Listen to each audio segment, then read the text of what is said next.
So hello guys, कैसे हो आप सभी लोग। आशा करता हूँ बढ़िया होगे। आप सभी का स्वागत है हमारे channel twin flame channel message में। तो जिस किसी ने अभी सब्सक्राइब नहीं किया, चैनल को कर लीजिए सब्सक्राइब और बेल को ऑल पे लगा दो ना, ताकि कोई भी नोटिफिकेशन मिस ना हो। सो गाइस, आज की करंट एनर्जी डीएम और डीएफ की। सो गाइस, एनर्जी स्टार्ट करने से पहले बताना चाहूँगा कि डिस्क्रिप्शन बॉक्स में आप जाओगे तो आपको एक सॉन्ग मिलेगा, उस सॉन्ग को सुनना। ये डीएम की करंट एनर्जीज हैं। इसके थ्रू हो सकता है आपको कुछ हिंट मिल जाए, जो डीएम सोचना चाह रहे हैं या बात करना चाह रहे हैं आपसे। जो क्रेविंग्स आपको हो रही हैं वो डीएम की हैं, और डीएम क्या कहना चाहते हैं उस सॉन्ग के थ्रू आपको पता लग सकता है। तो डिस्क्रिप्शन बॉक्स में जाकर सॉन्ग को ज़रूर सुनना। सो गाइज, आते हैं एनर्जीज पे। कल की एनर्जीज और आज की एनर्जी, दोनों ही एनर्जी बहुत ही ज़्यादा पावरफुल रही, जिसमें बहुत ज़्यादा डीएफ को पर्जिंग महसूस हुई होगी।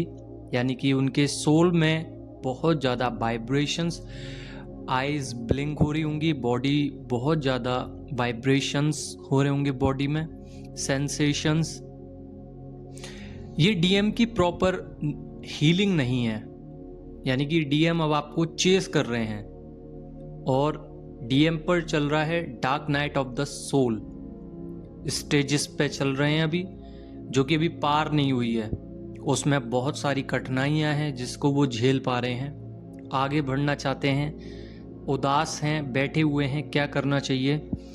देखिए, फाइनली स्टेज पर आने से पहले जो हमारी dark night of the stage होती है, dark night of the soul की जर्नी, जो असेंशियल्स पीरियड्स होते हैं, डिवाइन टेस्ट होते हैं, जो डेविल अटैक्स आते हैं, जो कर्मा क्लियर होते हैं, इसमें बहुत ज़्यादा हैवी पर्जिंग्स होती हैं। तो आपको रोना बहुत आएगा।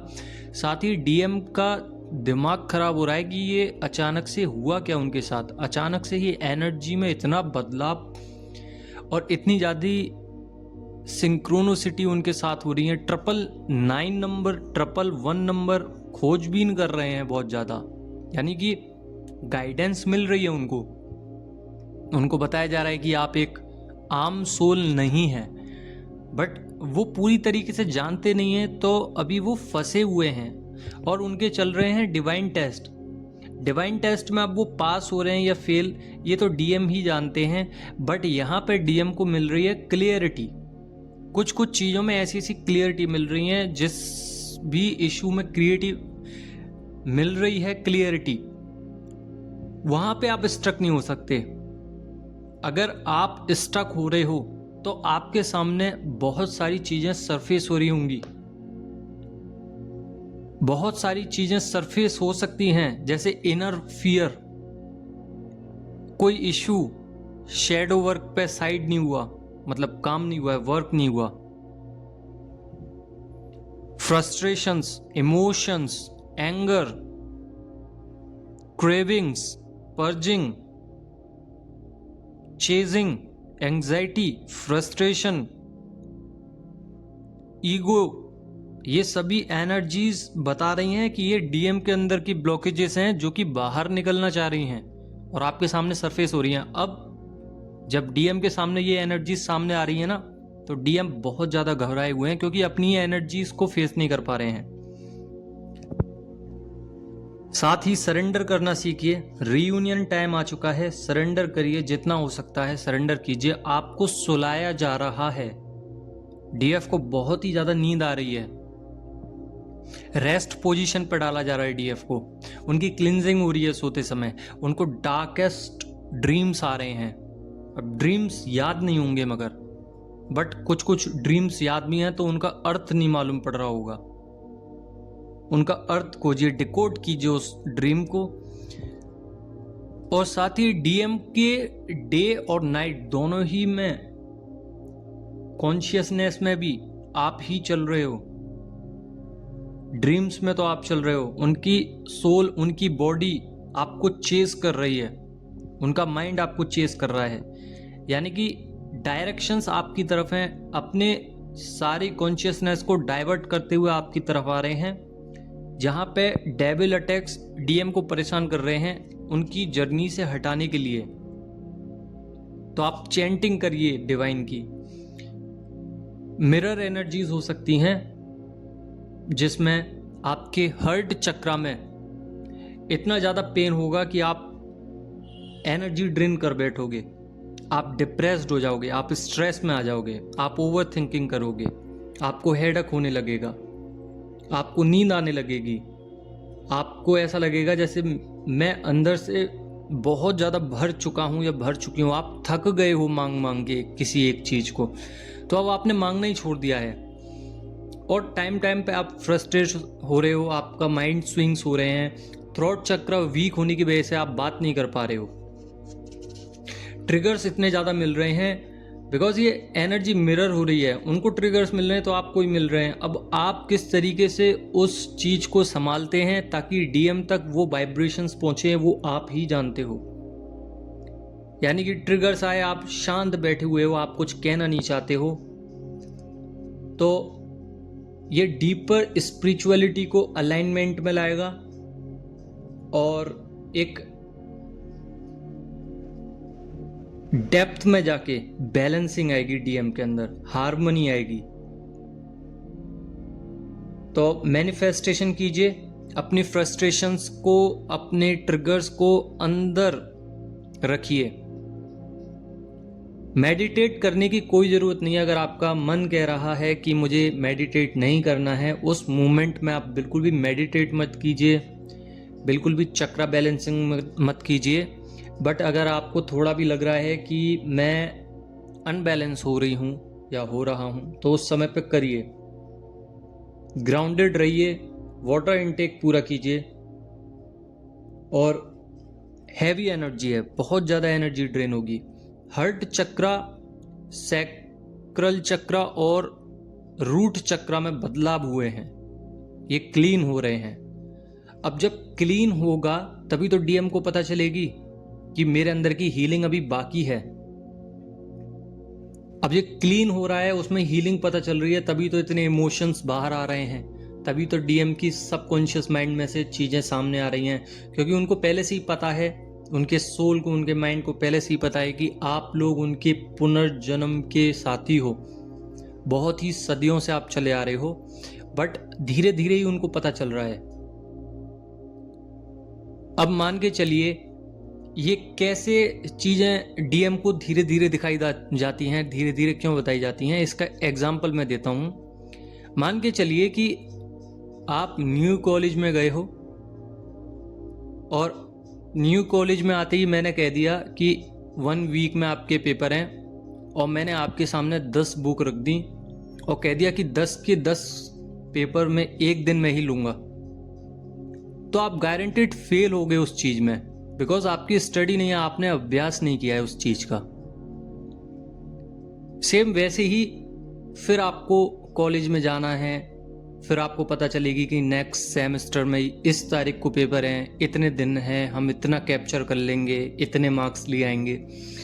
ऐसे ही सेम डीएम के साथ होता है कि डीएम को धीरे धीरे चीज़ें सिखाई जाती हैं, उसके रिजल्ट्स आते हैं, फिर आगे बढ़ाया जाता है, फिर फेल हो जाते हैं, फिर समझ में आता है कि मुझे यहाँ पे स्टक हो रहा हूँ एनर्जी को लेके, तो वहाँ से फिर निकलते हैं, फिर काम करते हैं, फिर आगे बढ़ते हैं। जैसे आप करते हो वैसे ही वो करते हैं, पर आप में और उनमें बहुत बड़ा फ़र्क है, बिकॉज आपकी सोल पहले ही एक्टिवेट हो जाती है, अवेकनिंग प्रोसेस में पहुँच जाती है, बट डीएम बहुत देर लगा लेते हैं, बिकॉज वो उनकी प्रायोरिटी कुछ और ही होती है, उनके फंक्शंस कुछ और होते हैं, उनका जो पैटर्न है वो कुछ और होता है।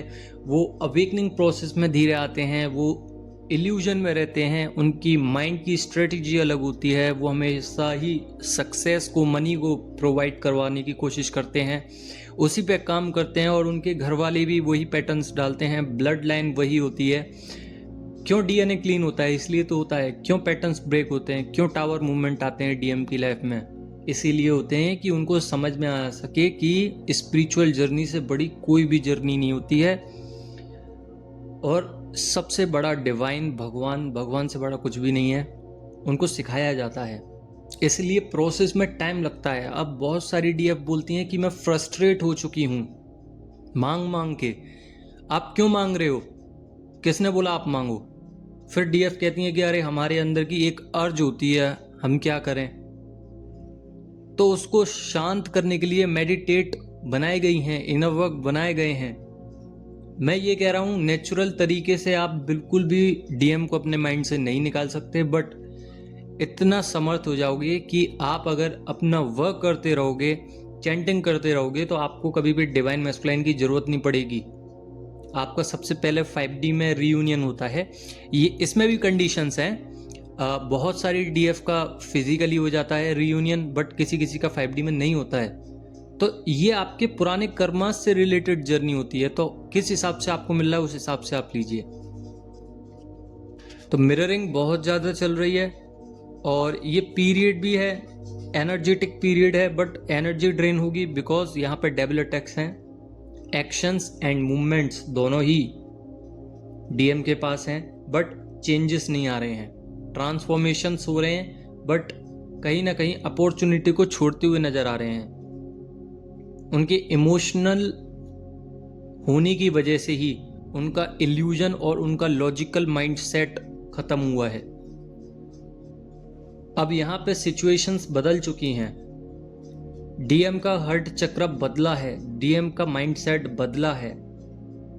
डीएम कम्युनिकेट करने लगे हैं, फिर चाहे वो 5D में हो, 7D में हो, वो कम्युनिकेट करते हैं आपसे। आपको महसूस होता है, डीएम बुलाते हैं आपको, बात करते हैं, और कभी कभी तो इतना तेज रोते हैं, इतना हार्डेस्ट वे में रोते हैं कि आपकी पूरी की पूरी बॉडी और सोल बहुत ही ज़्यादा हैवी हो जाती है और आपको बहुत ही अनकंफर्टेबल महसूस होता है। अगर आप 4 जनों के बीच में बैठे हैं तो आप उस समय पे ये कहते हैं कि मैं कहीं अकेले जाके रो लूं, बिकॉज उस समय पे इतनी बुरी कंडीशंस होती हैं कि डीएम बिल्कुल फ्रस्ट्रेट होते हैं और अकेले होते हैं जिस वक्त वो रो रहे होते हैं, और उस समय पे वो डीएफ को याद करते हैं। जब ट्रैवल होंगी एनर्जीज डीएफ के अंदर तो उनको भी वही महसूस होगा, बिकॉज सोल तो एक ही है ना। अब जितनी भयंकर तरीके से वो रोएंगे उससे भी डबल ट्रिपल तरीके से आप रोओगे।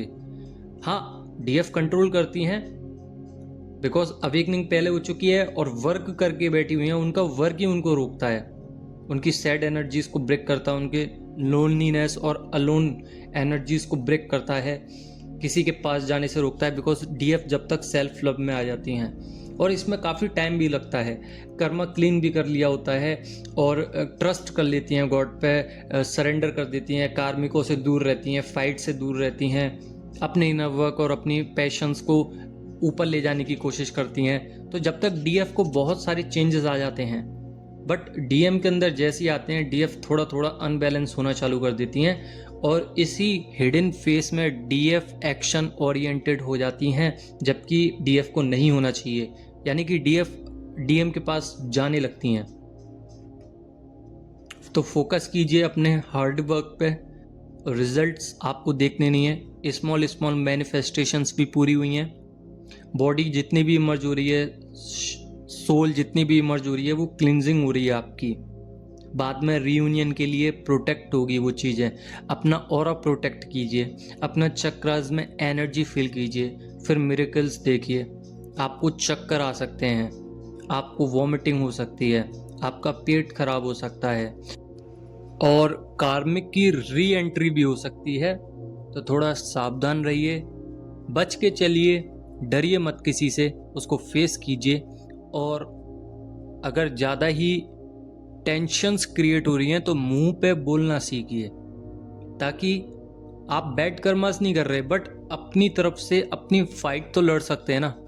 तो सेल्फ लव किया है तो अपना प्रोटेक्शन भी खुद ही करना सीखिए। डिवाइन ने ये आपको गाइडेंस दी है कि आप अपना बचाव खुद कर सकते हो, तो करिए। वहाँ से बचना नहीं है, वहाँ से डरना नहीं है, वहाँ से ये नहीं सोचना कि ये मुझे छोड़ के चला जाएगा।